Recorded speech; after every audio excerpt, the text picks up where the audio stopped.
महात्मा बुद्ध ने बताया, सबसे उत्तम व्यक्ति कौन है।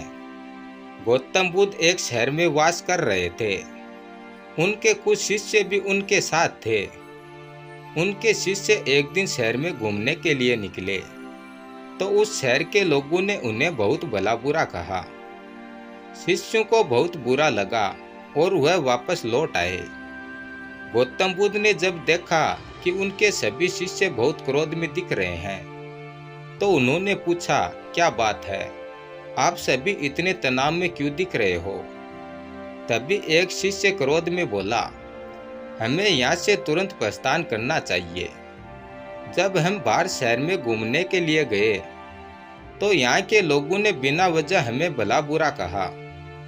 जहाँ हमारा सम्मान ना हो वहाँ हमें एक पल भी नहीं रुकना चाहिए। यहाँ के लोग दुर्व्यवहार के सिवा कुछ जानते ही नहीं हैं। गौतम बुद्ध ने मुस्कुराकर कहा, क्या किसी और जगह पर तुम सद्व्यवहार की अपेक्षा रखते हो।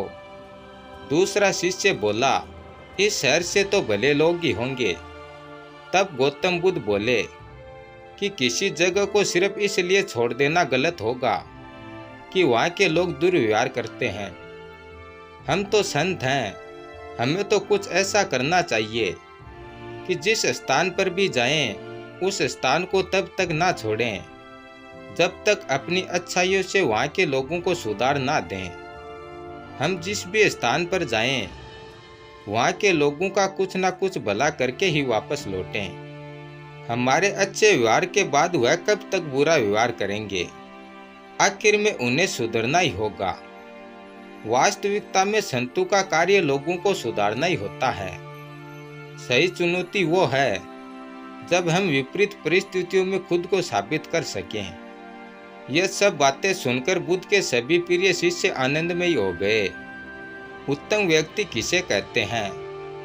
इस पर बुद्ध ने जवाब दिया, जिस प्रकार युद्ध में बढ़ता हुआ हाथी चारों तरफ के तीर सहते हुए भी आगे बढ़ता जाता है, ठीक उसी तरह उत्तम व्यक्ति भी दूसरों के अपशब्दों को सुनते हुए अपना कार्य करता रहता है।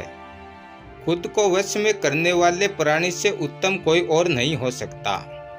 गौतम बुद्ध की बात शिष्यों को अच्छी तरह से समझ में आ गई और उन्होंने वहां से जाने का इरादा त्याग दिया।